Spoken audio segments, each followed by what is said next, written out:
जब इंसान सच बोलने पर आए तो देश, सरकार, नेता, सेना, सैनिक, राजतंत्र और अंधभक्ति जैसे कई विचारों की सभ्यताएं चुटकियों में ढह जाएं। आप यकीन नहीं करेंगे, लेकिन हम सब ने मिलकर यह साबित कर दिया कि सरहद पर लड़ने वाले जवान देश की सेवा के भूखे नहीं हैं, बल्कि वे सिर्फ एक नौकरी और पेंशन के भूखे हैं।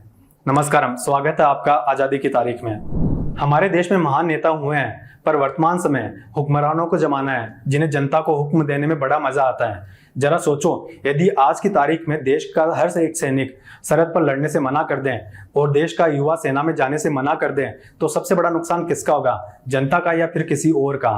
केंद्र सरकार ने सेना में भर्ती के लिए अग्निपथ स्कीम लॉन्च की, जिसके तहत सेना में भर्ती होने वाले सैनिकों को ना पेंशन मिलेगी और ना ही किसी प्रकार की मेडिकल सुविधाएं जो पहले मिला करती थी या रेगुलर जवान को मिलती है। इस योजना के बाद एक बात कही जा रही है कि देश की सेवा करने वाले को पेंशन ना मिले तो क्या फर्क पड़ता है?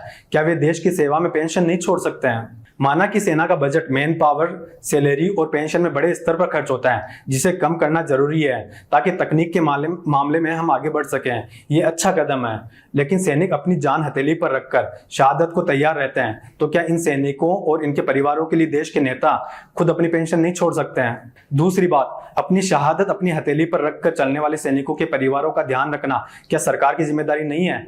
क्योंकि बात सैलरी और पेंशन की नहीं है, बात इसकी है कि इनकी शहादत धोखे की नींव पर रखी जा रही है। पिछले 3 साल से इन अग्निवीरों के साथ धोखा किया गया, फिर इन अग्निवीरों को छल के साथ बदनाम कर सरकार अपनी खामियां को छुपा रही है। एक बात यहाँ यह भी आती है, क्या देश के सांसदों और विधायकों को मिलने वाली पेंशन देश की सेवा है और सैनिकों को मिलने वाली पेंशन देश पर बोझ है? अग्निपथ स्कीम में कुछ कमियां भी है और कुछ खूबियां भी है, पर असल बात यह है कि हमारी सरकारें हम नागरिकों से बात क्यों नहीं करती और हमारे विचार क्यों नहीं सुनती हैं?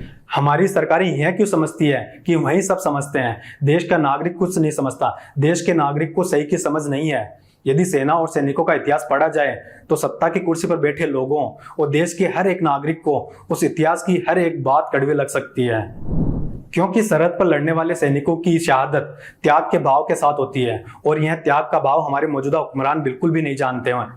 तभी उन्होंने युवाओं की बेशकीमती 3 साल खराब कर दिए और उन्हें सैनिकों की पेंशन खुद की पेंशन की तुलना में बोझ लगी, अन्यथा सबसे पहले वे अपनी पेंशन का त्याग कर सकते थे।